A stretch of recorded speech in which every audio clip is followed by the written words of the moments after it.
Hello, I'm Dan Healy with Independence RV in Winter Garden, Florida, and I'm here today with one of my co-workers, Chris Crawford, a customer care representative, and we're talking today about troubleshooting problems inside RVs. Specifically, we're going to talk about slide outs not retracting properly. So Chris, let's talk about some of the first things that come to mind when someone calls you from the field. They're not close to the service center and they need help getting a slide out back in.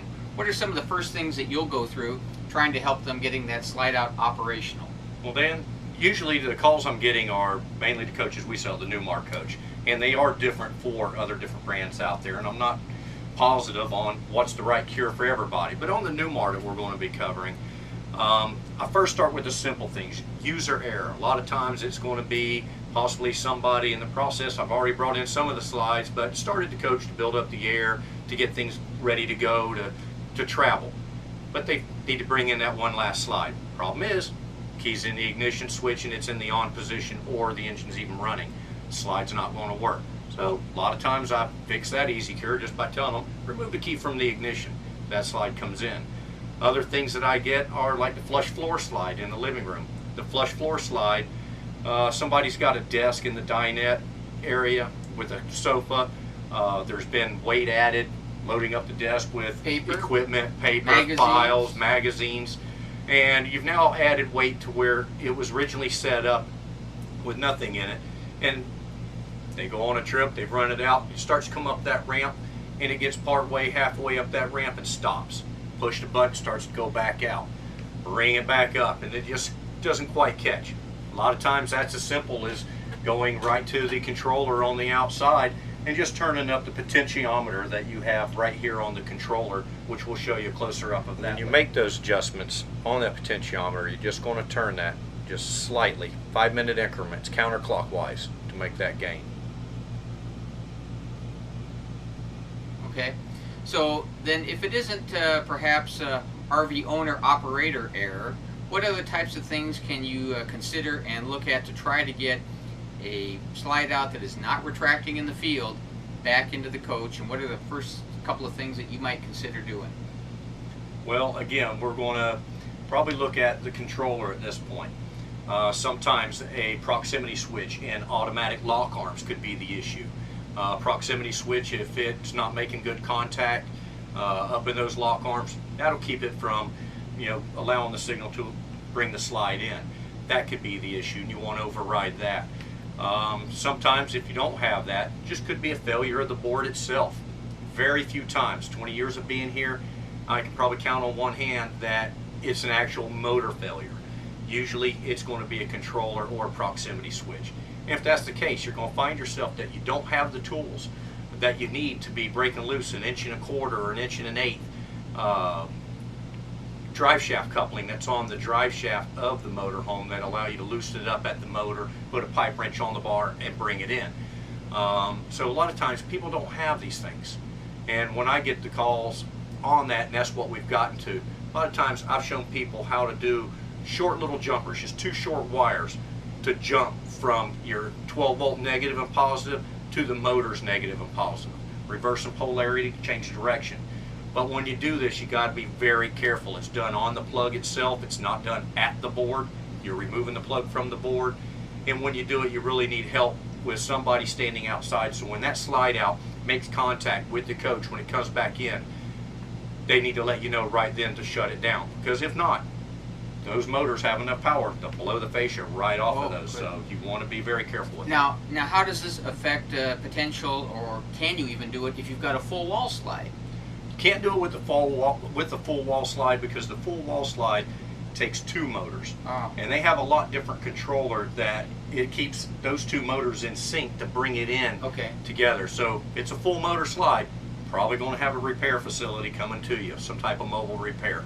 It's not going to be quite that simple, or somebody who's got the tools to come out to disconnect the things that need to be disconnected to get that wrench back in. But you may be able to do it on 2 traditional slides on the same side of the coach, utilizing the controllers that are adjacent to one another. And so let's show the folks here up under this coach what it looks like, the controller box, and then of course how you might change some of the connections and utilize this little piece of wire that you're showing here to go ahead and utilize the good controller to handle the motors for the controller that's bad. Let's do that. Okay. One thing you can do, if the front slide out is the one you're having a problem with and won't come in, one of the first things you can do is take the control or the wires off of the known good controller that did operate for you by squeezing the tabs on the side and unplugging them. You have a 9-wire plug on the right, an 8-wire pin connection in the center, and 2 on the left-hand side of it. You can actually take the plugs, if the wires allow you to reach, from the one bad controller, transfer them over onto the new controller that, or not the new controller, but the controller that works, and try and operate it that way. Sometimes you can get away by doing that, but if the problem is with the proximity switch, that's not going to help because your problem is elsewhere and not directly here at the controller. What you're dealing with is the center pin connection, the 8-pin connection. And when you do a jumper with those 2 wires, you're doing it just by flipping this out and looking straight at it. And on the box, there is a diagram. Lock arm 2, negative and positive on 1 and 2. Lock arm 1, negative and positive on 3 and number 6. What you're interested in is the 12 volt in the ground at 4 and 5. 12 volt on number 4, ground at number 5. And then the motor, negative and positive. Positive on 7, negative on 8. On your jumper wire, all you want to do is just nip the end, exposing about 1/8 inch of the bare wire. Now, on our plug, we're going to unplug that and flipping it where it's still in the same position as it was plugged in, but now it's just aiming at you. We're going to take a jumper wire and go from the number 4 position, which is our 12 volt. So we're going to go in the number 4 to grab 12 volt and push that in there. We're going to take our other wire and we're going to put that in number 5, which is our ground. You can just reach up and pin those in with your finger. Now, here is where you'll reverse polarity to go one direction or the other if the room is out and you need to bring it in, or reverse polarity if it's in to make it go out if at your next stop if you've got to stay somewhere else before you can get to a service center. So what you want to do is just push that down in there where it's making contact and take the second wire and touch it into the number 8 position, and that'll make it want to slide out. Again, if you want to reverse polarity, put the other one from the ground over into the number 8 position, touch your hot wire into the number 7, brings the slide the opposite direction. Again, be very careful of this. Never short the 2 ends together. Always have them isolated, and be very careful. When you hear that room, if you're up here in the front, you're going to hear the motor right here in the same compartment with you start to bind as it makes contact. But if you're operating the one going in the bedroom where you don't hear that motor, you need a person on the ground listening and watching that slide to let you know when to stop. And when they say something, you stop right then and there, because that motor can apply too much torque and cause a lot of damage.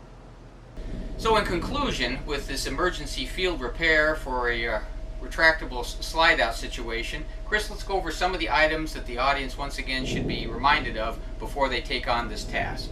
Well, the illustrations that we have given you on this are not for all slide out systems. They are for specific Newmar single motor driven slide outs. You will also find different boards and different styles of the Newmars, but it's basically the same thing. Okay. But when doing the repair, please, get assistance, get an extra set of eyes, make sure your seats are out of the way. All pets, children are secure away from the slide out areas, all debris out of the way. And remember, it's just a temporary fix to get you to a facility to have it done properly.